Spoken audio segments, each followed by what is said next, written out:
Let's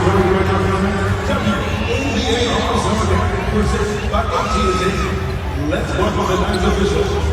Making her second All-Star officiating, reaching the R3.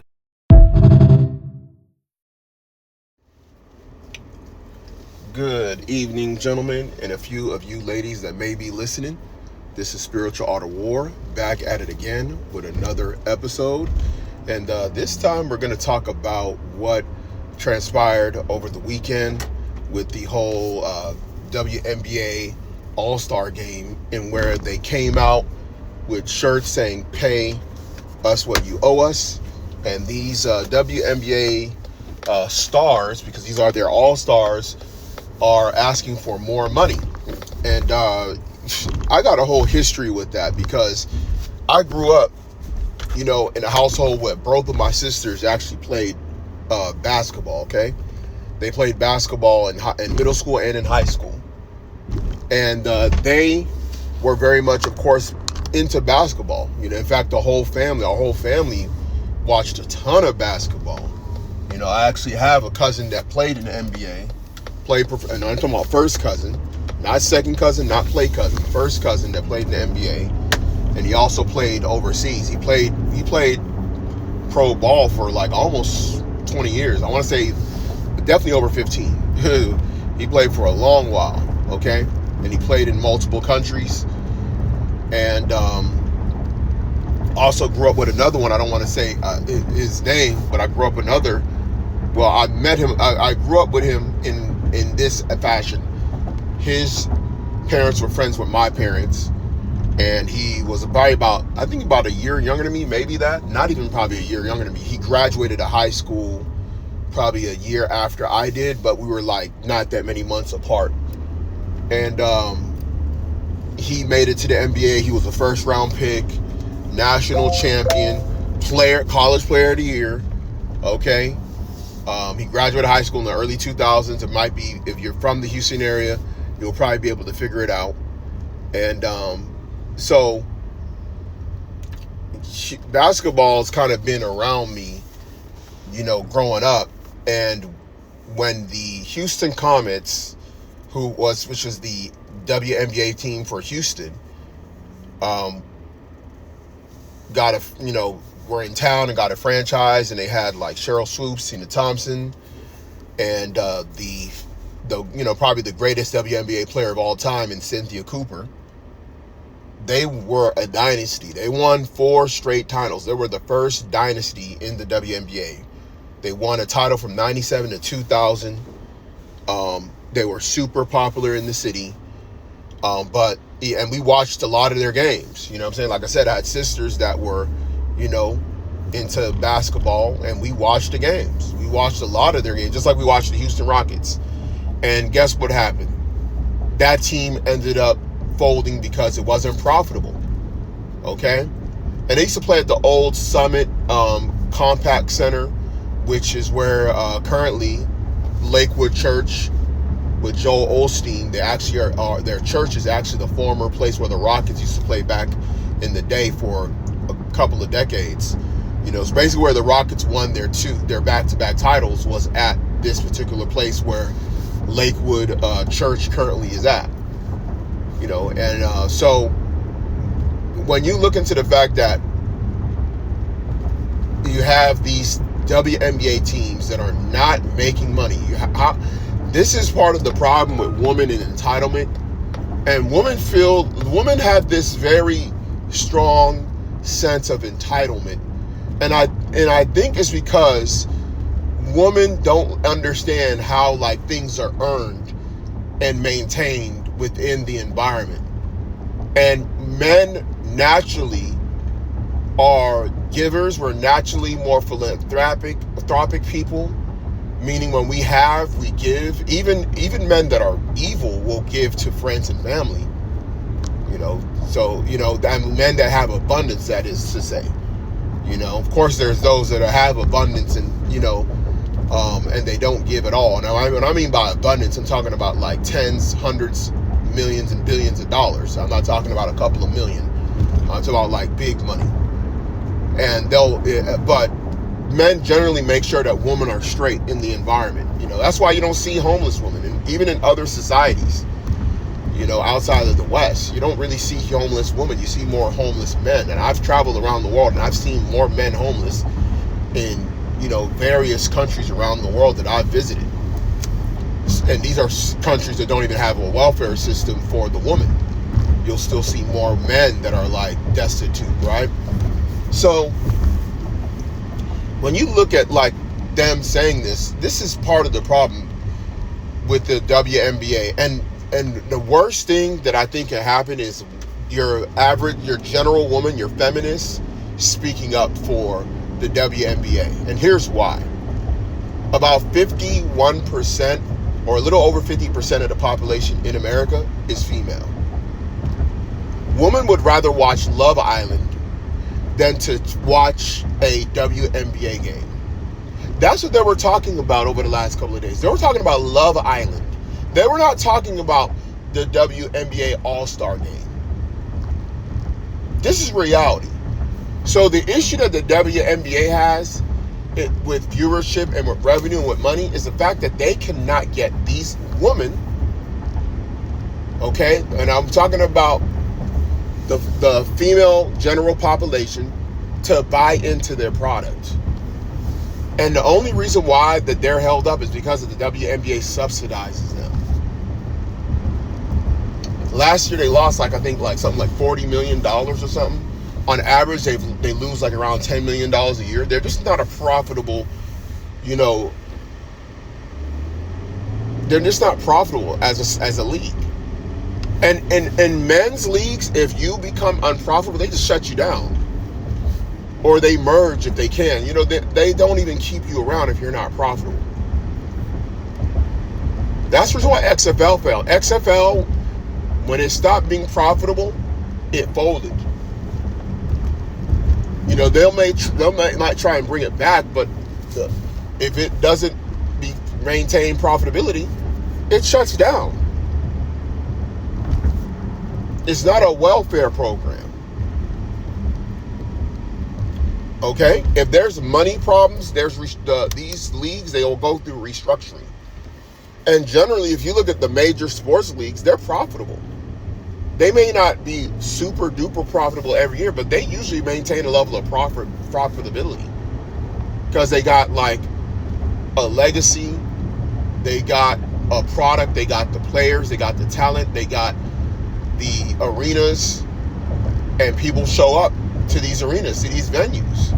They got the contracts with the different, not only television stations, but also streaming services. You know, Amazon has contracts with certain sports leagues for certain things, right? YouTube.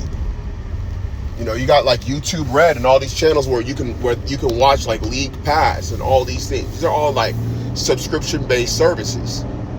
So people are actually willing to buy these things. You have a whole thing around it. You have sports betting.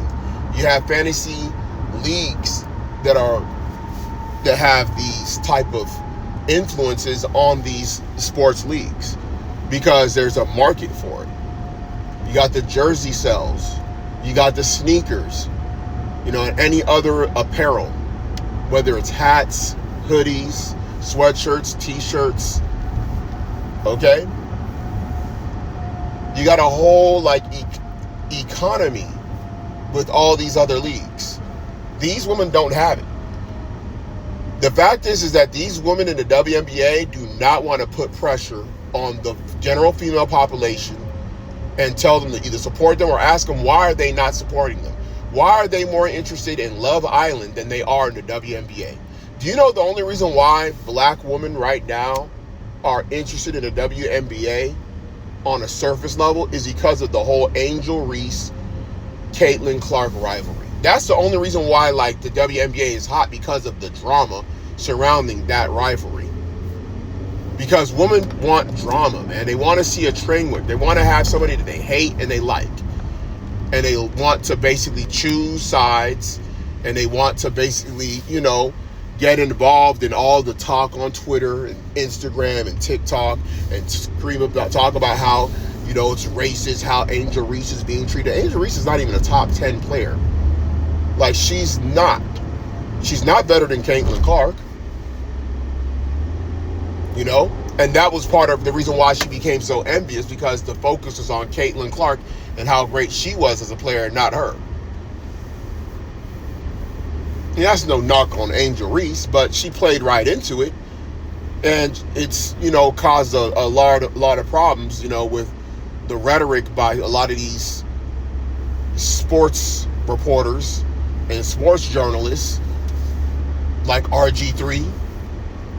He ran his mouth a little bit too much into something that he really should have stayed out of, and it's backfiring on him.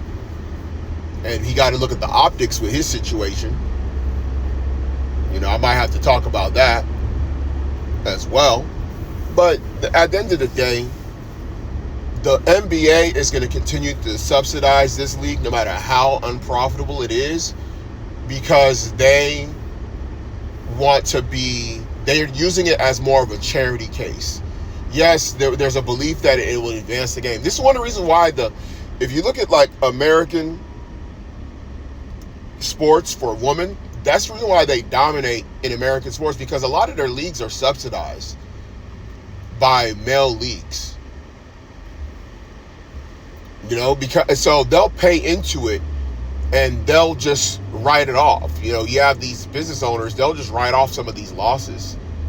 You even have like this the women's league for soccer. They have like their own female soccer leagues in the U.S., domestic leagues. They have leagues over there, and that's what a lot of these women do. And when the season's over, they'll go play overseas for some of these European women's basketball clubs to subsidize their money.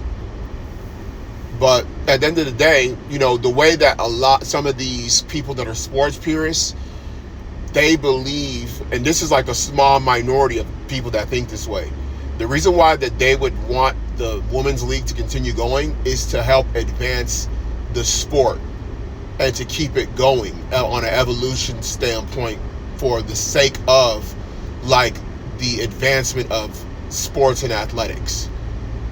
That's one of the reasons why they would be into that, is because it's just like race car driving. Even though race car driving is very profitable, none of those cars that are on those circuits and raceways, none of those cars you'll be able to buy and drive as an individual. However, some of the races, those cars and that technology can trickle down into the cars that everyday consumers will end up purchasing. Okay? I mean, a lot of the reason why you have like, automatic gearboxes, I'm going to give you an example. Dual clutch. Okay? Dual clutch transmissions. That came out of the race cars. The race cars were the first ones to really get these type of, fast gear shifting, durable automatic transmissions, dual clutch transmissions. A lot of that stuff came out of that research from these auto manufacturers that were into race car driving, right? And then they trickled it down to the consumer. So there is some aspect of it that leads into advancing certain things. And that's one of the reasons why they would have WNBA. It's just to advance the sport a little bit more on the woman's side, because this trickles down even into the Olympics. If for anything, the Olympic benefit, right? The women that play basketball in the Olympics, they benefit from being able to play in a league year round, and then every 4 years they go and they represent the country. But it's really a slap in the face, and you're actually playing on the intelligence of people when you have these type of things where you say, oh, pay us what you owe us. Well, we see the freaking numbers. You're in the red. You're not profitable. Like that. And you know what's crazy? Some of these women that are actually like protesting, some of these players, they know they're not profitable. They know. And they, it's funny because I can tell you this. I can guarantee you that if you show a picture of like some of these players, like even Caitlin Clark, like there were more men I can guarantee you that knew who Caitlin Clark was when she was in college than females. If I took a picture of Caitlin Clark, even with her in her college uniform, and I went to downtown Houston and I said I'll give somebody $50 if they can name who this person is, I guarantee you, but the first person that will know who that person is will be a man. And I can go back and forth, ask a female first, ask a male, ask a female first, ask a male. And I guarantee you by the time you get somebody that made the answer of who that person was, it would be a man that would say, hey, that's Caitlin Clark. So even when it comes to these WNBA players, the men know who they are more than the women.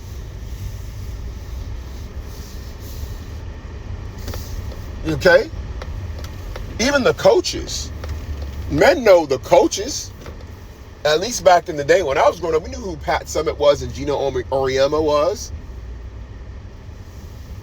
You know? Because we were watching Sports Center. We was watching the Final Four. We may not watch the I'm gonna give you an example. We may not watch the WNBA regular season, but we'll watch that NCAA women's tournament. We'll definitely watch the Elite Eight and Final Four. We'll definitely watch the finals. And we're talking about for men that are basketball purists. Just from a basketball purist standpoint, we'll watch it. Because we enjoy like the love of it. It's for the love of the game.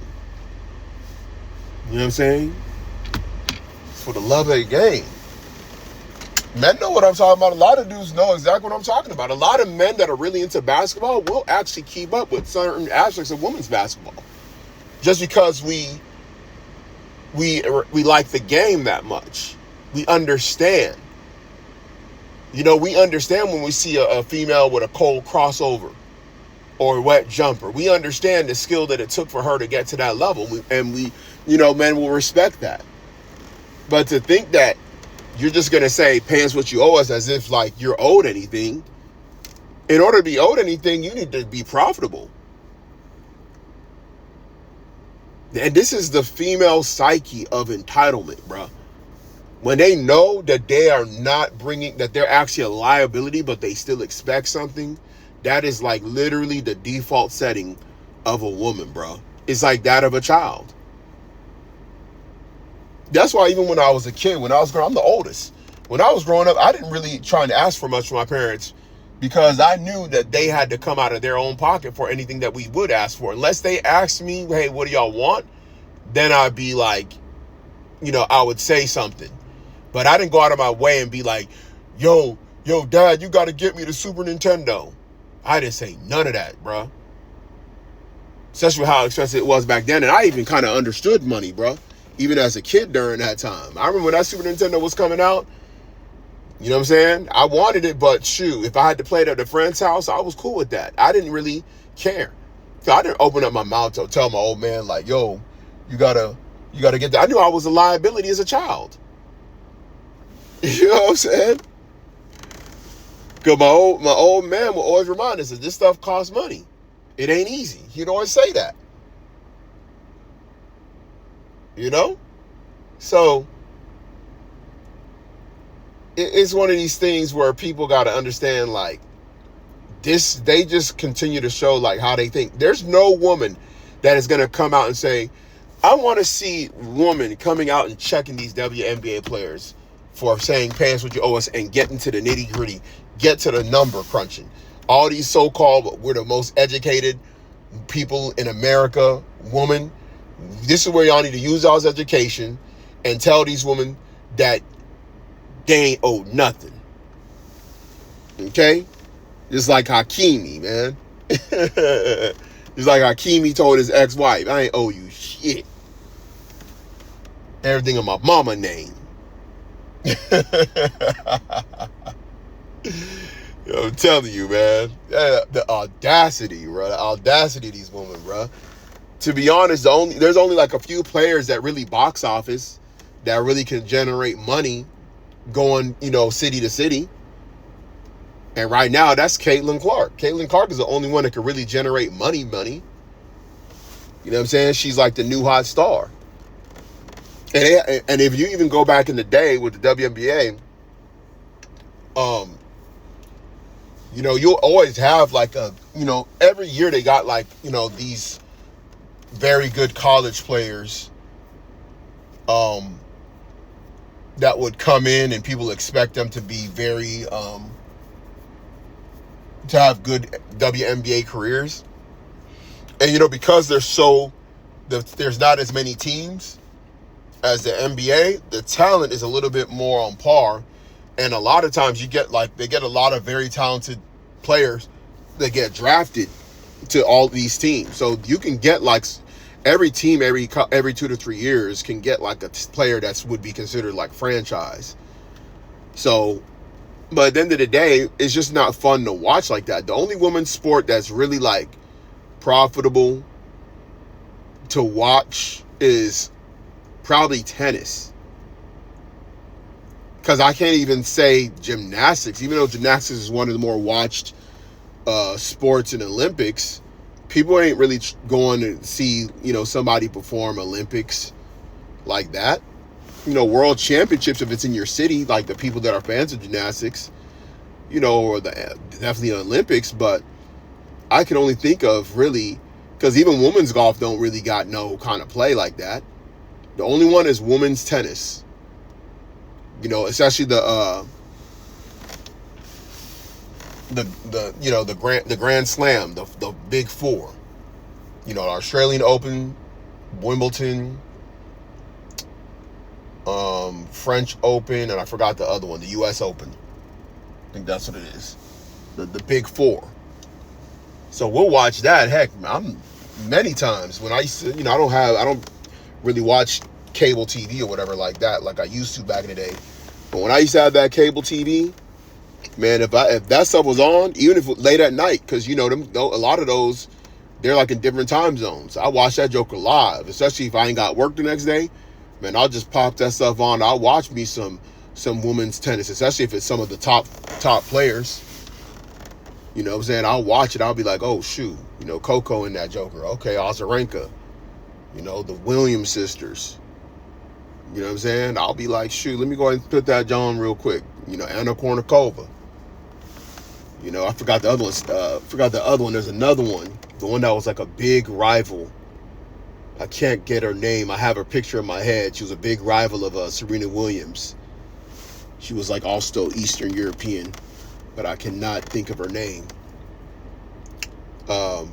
Yeah.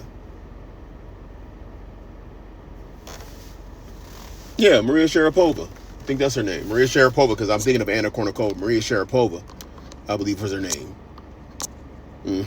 So, yeah, I used to watch it. So, I already know that they was definitely making money off of people viewing it.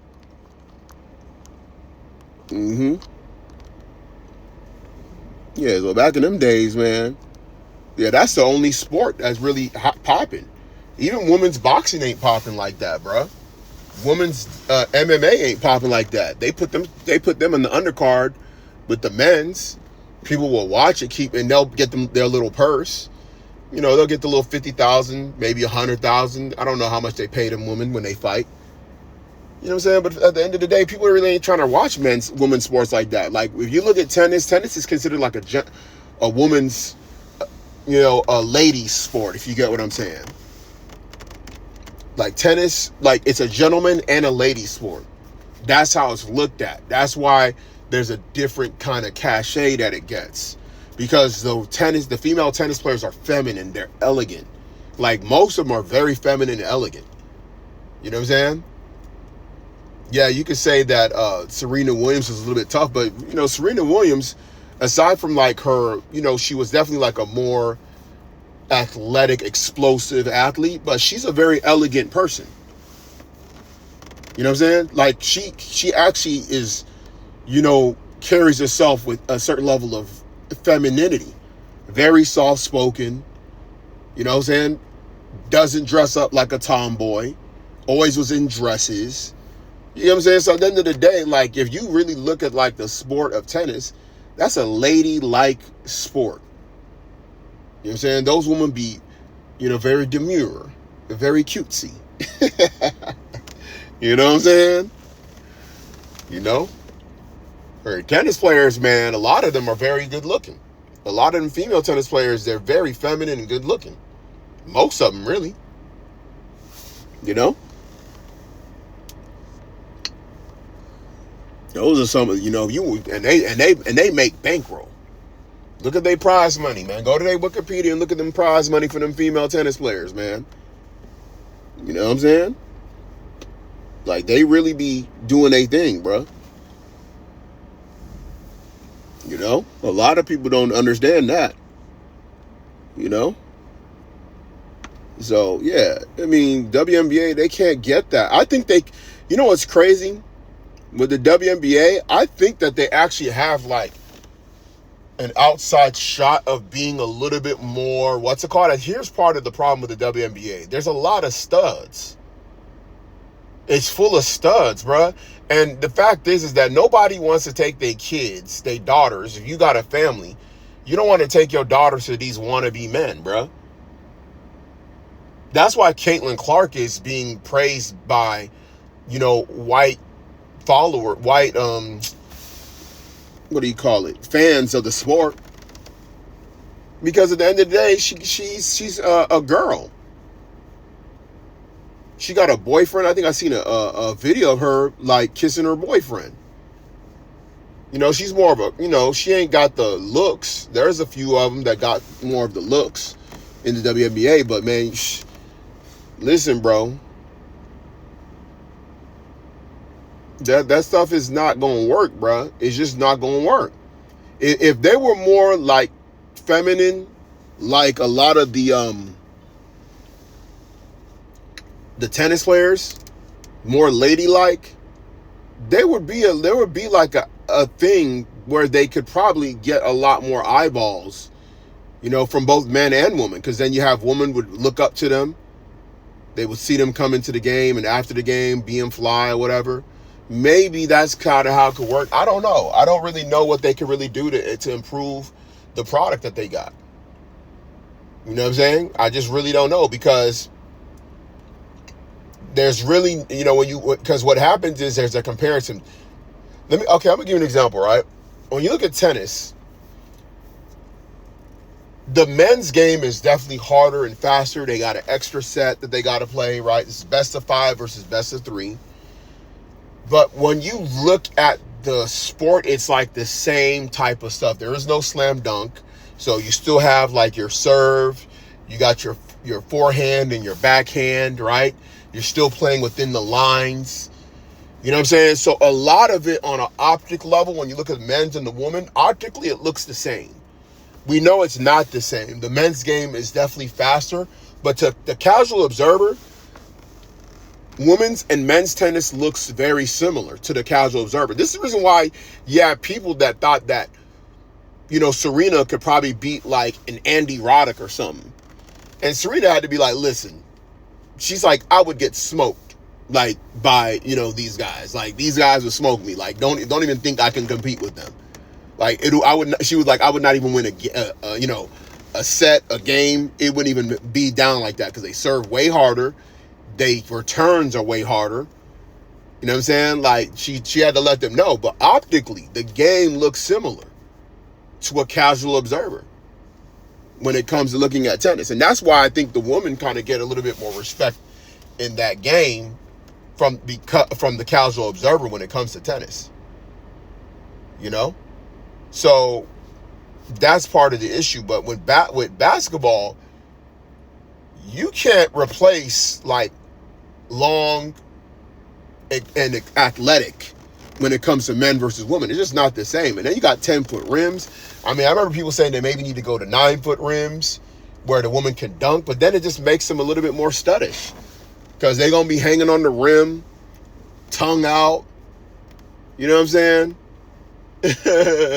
You know, imagine a girl dunking like Patrick Ewing was dunked on by, you know, Scottie Pippen, mean mugging, pushing him down, or doing the Shaq, you know, Chris Dudley joint where you dunk and hang on the rim and push him. Like, imagine women doing that to each other. Like, that stuff will be crazy. So when people saying that lower the rim would make it better, I don't know. I think it'll make it more studdish, if you ask me. That's why I think that can't even work. So the game is just kind of in a limbo right now where it's just not optically pleasing. It's not something that women care about because the fact is the women are the biggest consumers of media and they ain't consuming the WNBA.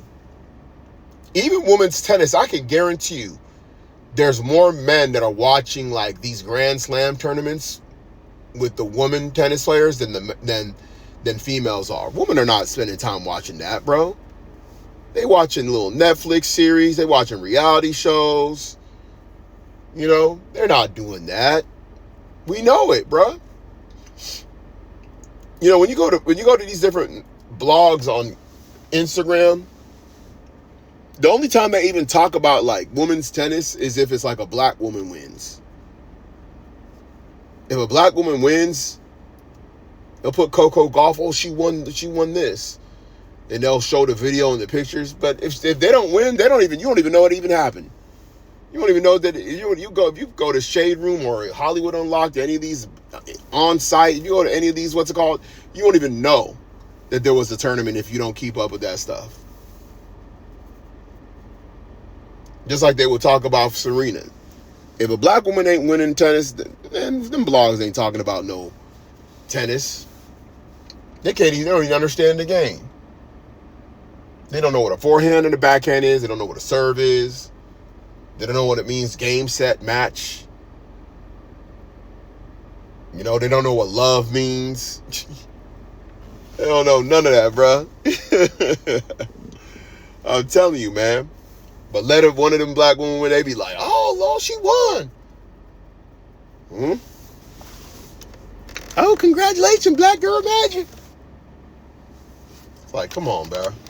Yeah, they talking about Nicolandria, bro. They ain't talking about nothing else. That's the sport that they on. They on the sport of swirling.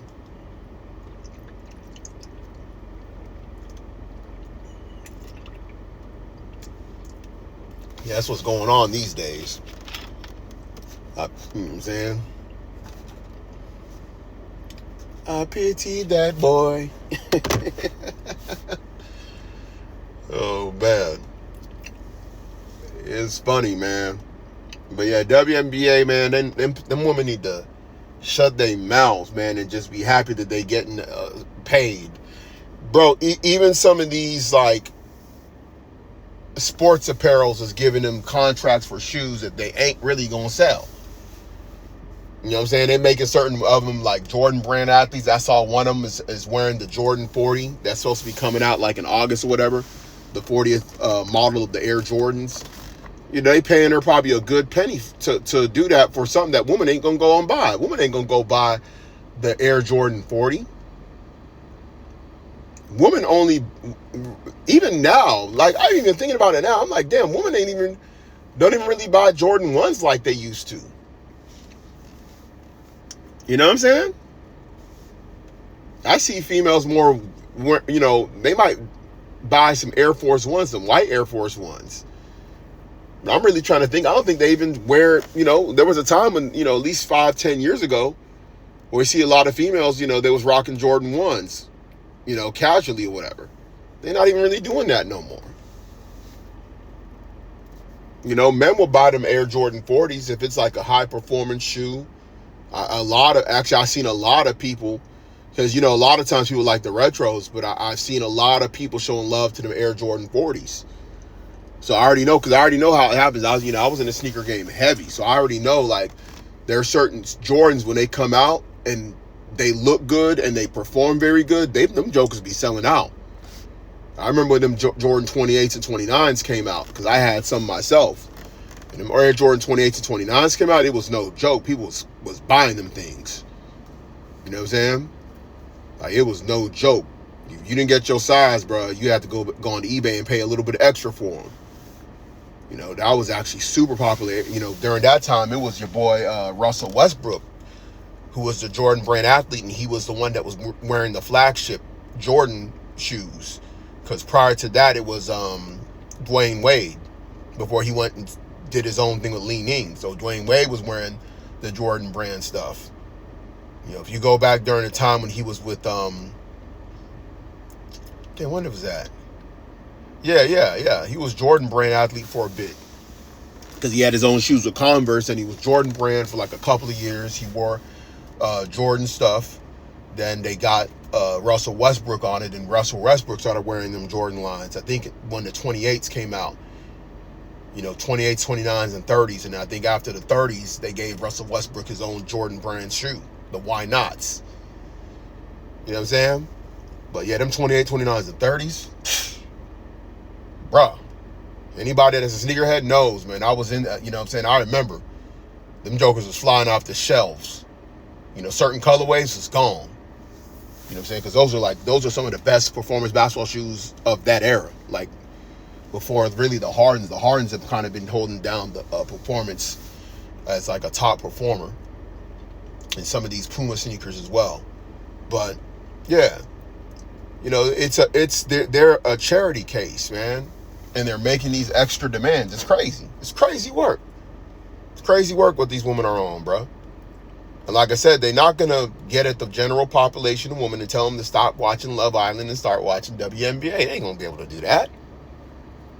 And this reason why this society is going down the drain, bro. It's over with, bro. You can't reason with unreasonable people.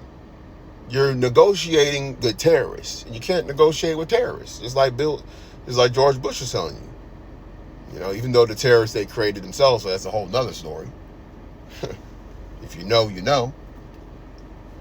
But you ain't going to negotiate with terrorists, bro. Feminists are terrorists, okay? They want you to serve them. They expect you to take your profitability from your league to supplement their non-profitability, their losses. And then even after that, they're making extra demands. Because I remember them even saying that they should get paid as much as the men. You should not be getting paid as much as Shai Gilgeous-Alexander. You be making $75 million a year. You should not be touching that money. You're not selling out arenas. You're not bringing championships. Okay? You're not having, historical seasons that will be talked about as part of the allure of the NBA product. Because when you have those historical players or historical seasons like a Shai Gilgeous, that's a part of the legacy of the game. That's why even you got these sports, they still talk about their old school players, man. You go to baseball, part of the allure is baseball is talking about the legends of the game. The legends kind of are part of the reason why the game has an allure, because people get to watch current players become future legends. They see it in real time. A lot of people talk about Jordan still. They talk about how they saw Jordan become a legend. People still talk about that for a reason. You know what I'm saying? People talk about the Bird and Magic era. It's part of the legacy of the sport. But these women, man, this stuff is crazy, man. It's crazy work. It's crazy work. But let me know what you think in the comments. Like, share, subscribe, and I'll catch you on the next episode.